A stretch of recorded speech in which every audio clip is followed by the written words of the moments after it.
2 नीचे झुकेंगे। अच्छा, मुझे डर लगता था कि आप ज्यादा कमर के दर्द के रोगी होंगे। 3 4 5 32 कुल आसन होंगे। अंतर्राष्ट्रीय योग दिवस पर राजधानी पटना के पाटलिपुत्र स्टेडियम में बिहार के पूर्व उप मुख्यमंत्री सुशील कुमार मोदी, बीजेपी प्रभारी विनोद तावड़े समेत तमाम भाजपा नेताओं ने किया योग। इस दौरान सुशील मोदी ने कहा कि योग दुनिया के 150 से ज्यादा देशों में मनाया जा रहा है।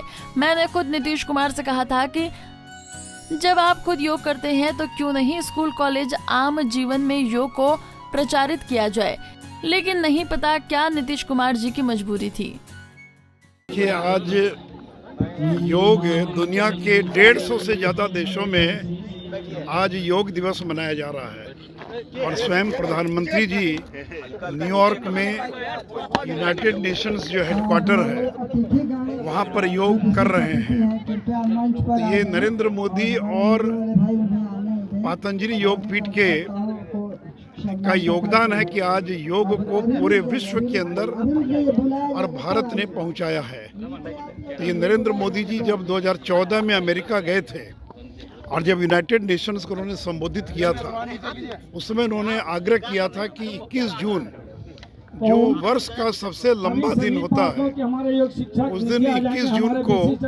अंतर्राष्ट्रीय योग दिवस के रूप में मनाया जाए। और मुझे खुशी है कि संयुक्त राष्ट्र संघ ने 21 जून को घोषित किया और 193 देश जो उस सभा में मौजूद थे, उन लोगों ने सर्वसम्मति से 21 जून को अंतर्राष्ट्रीय योग दिवस मनाने का निर्णय लिया। आज ये 9वां योग दिवस है और आज करोड़ों लोग और योग दिवस मना रहे हैं। मैं लोगों से यह अपील करूंगा कि योग दिवस केवल एक दिवस नहीं है, बल्कि प्रतिदिन उसको अपने जीवन में अपनाने का प्रयास करना चाहिए। और बिहार तो योग की भूमि रही है, क्योंकि पतंजलि जी के बारे में कहते हैं कि वो बिहार में ही पैदा हुए।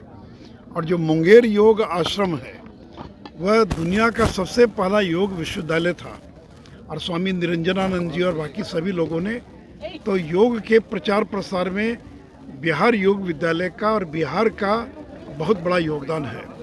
आज मुझे खुशी है कि आज इतनी बड़ी संख्या में लोग योग दिवस के कार्यक्रम में यहाँ पर उपस्थित हुए। ये आरजेडी और जेडीयू के नेता लगातार योग दिवस कार्यक्रम से दूरी बनाते रहते हैं, आप लोग तो तमाम लोग हैं शामिल, लेकिन देखिए, जब हम लोग सरकार में भी थे तो जेडीयू के लोग शामिल नहीं होते थे।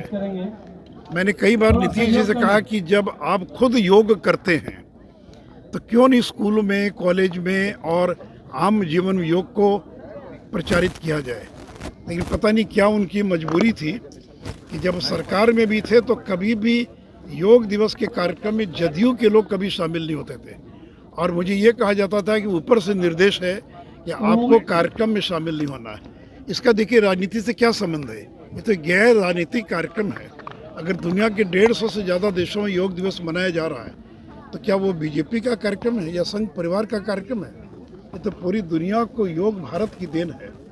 लेकिन नीतीश कुमार जब साथ में भी थे तो उनको लगता था कि नरेंद्र मोदी को किसी चीज़ का श्रेय नहीं मिलना चाहिए, इसलिए सरकार में साथ रहते हुए भी कभी उन्होंने न तो स्वयं योग दिवस के कार्यक्रम में शामिल हुए, बल्कि अपने कार्यकर्ताओं को, नेताओं को, विधायकों को, मंत्रियों को योग दिवस के कार्यक्रम में शामिल होने से मना करते रहे। वहीं अंतर्राष्ट्रीय योग दिवस कार्यक्रमों में मुख्य अतिथि के तौर पर बक्सर पहुंचे केंद्रीय मंत्री अश्विनी चौबे ने महागठबंधन पर कसा तंज। 21 जून की बैठक में राहुल गांधी के आगमन को लेकर कहा कि ये पलटू राम और उल्टू राम के चक्कर में पलटू राम पलट जाएंगे और अंत में इन सब लोगों को निराशा ही हाथ लगेगी, जहां मुंगेरी लाल के हसीन सपना ही रह जाएगा। इधर भी कोई गांधी आ जाए, ये पलटू राम और उल्टू राम के चक्कर में सल्टू राम भी। इधर बीजेपी के प्रदेश अध्यक्ष सम्राट चौधरी ने योग दिवस पर संदेश देते हुए कहा कि योग से शरीर स्वस्थ रहे। योग के बारे में सभी जानते हैं, हमारे यहाँ पूर्वज साधु संतों ने, ऋषि मुनियों ने योग के महत्व को समझा है। मेडिटेशन के तौर पर उन्होंने शुरुआत की, पूरे जगत में शांति हो। योग के बारे में सभी जानते हैं। हमारे यहाँ तो साधु संतों ने इसकी शुरुआत की, मेडिटेशन के तौर पर पूरा अभ्यास किया और पूरे जगत में शांति हो, इसके पूरे चीज़ों को स्थापित। आज नरेंद्र मोदी जी इसी चीज़ का प्रयास कर रहे हैं कि देश के लोगों को शांति मिले, स्वस्थ रहे और इस देश को महान बनाने में सारे लोगों का प्रयास सफल हो। पतंजलि जी ने योग का अन्वेषण किया और मोदी जी ने इस योग को दुनिया तक पहुंचाने का काम किया।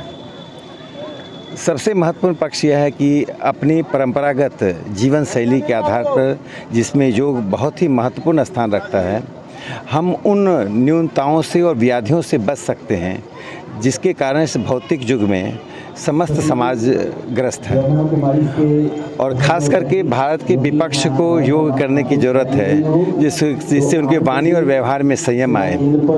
और मैं आज योग दिवस पर, जब पूरा देश योग दिवस मना रहा है, तो आप देखेंगे कि भारत की राजनीतिक व्यवस्था में राहुल गांधी से लेकर तेजस्वी यादव तक योग से गायब है। ये दिखाता है कि जो गैर राजनीतिक विषय है जिसमें सहमति होनी चाहिए, उसमें भी असहमति पैदा करते हैं। तो मैं उनसे अनुरोध करता हूं कि प्रत्येक दिन अनुलोम विलोम करें, जिससे उनका मन मस्तिष्क ठीक रहे और भारत में एक रचनात्मक विपक्षी भूमिका निभा सकें। देखिए, प्रधानमंत्री जी सिर्फ एक राजनीतिक नेता नहीं है। जैसे सम्राट अशोक ने अपने सुपुत्र महेंद्र को और सुपुत्री संघमित्रा को विदेश भेजा था भारतीय संस्कृति के प्रचार प्रसार के लिए, नरेंद्र मोदी जी जब देश से बाहर जाते हैं तो देश की संस्कृति के राजदूत बनकर भी जाते हैं। पहली बार आधुनिक भारत में एक प्रधानमंत्री देश की अर्थव्यवस्था को, देश की कूटनीति के साथ साथ वे संस्कृति को लेकर दुनिया में जाते हैं। जब जापान गए थे तो उन्होंने भगवत गीता दिया। जब अरब के सिखों से मिले, राजा से मिले, तो उन्होंने चेरामन मस्जिद को भेंट किया। और जब बौद्ध धर्म का जहाँ जहाँ केंद्र है वहाँ प्रधानमंत्री जी जाते हैं। तो मुझे लगता है भारत की जो प्रयोग धर्मिता है और भारत जो एक प्रयोग भूमि है, उसका एक चित्र विदेश में जाकर प्रधानमंत्री जी अपने भाषण से, अपने व्यवहार से और अपने संवाद से अभिव्यक्त करते हैं। इस साल अंतर्राष्ट्रीय योग दिवस 2023 की थीम वसुदेव कुटुंबकम के लिए योग है। अंतर्राष्ट्रीय योग दिवस हर साल 21 जून को मनाया जाता है। ये दिन उत्तरी गोलार्ध में वर्ष का सबसे लंबा दिन होता है और योग भी मनुष्य को दीर्घायु बनाता है। 21 दिसंबर 2014 को संयुक्त राष्ट्र के 177 सदस्यों द्वारा 21 जून को अंतर्राष्ट्रीय योग दिवस को मनाने के प्रस्ताव को मंजूरी मिली। पंजाब केसरी टीवी के लिए पटना से अभिषेक सिंह, राजीव कुमार और बक्सर से संजय उपाध्याय की रिपोर्ट।